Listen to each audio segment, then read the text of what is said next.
Hello दोस्तों, आप सबको मेरा नमस्कार। आप सब कैसे हैं? होप करती हूँ कि आप सब अच्छे होंगे।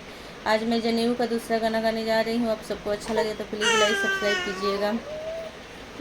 लाल घोड़ा चीता का बारताई परी कौड़ी उरे हल हे ताई घोड़ा चढ़ले अंजानो बरुआ बरुआ सहारा भरम करे हे सहर के लोग सब सुतल कोई रे नाही जागले हे एक तज जागिले अपना बाबाजी जिनका पोता के जाने बाड़े है एक तज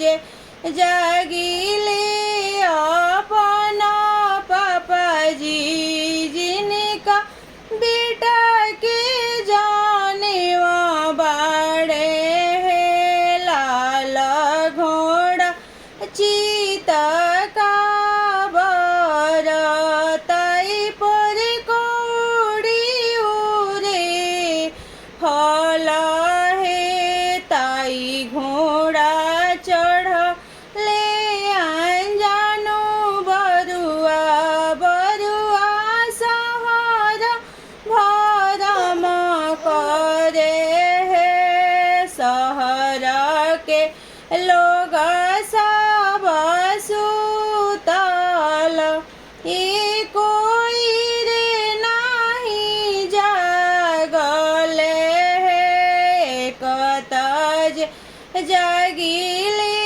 अपना चाचा जी जिन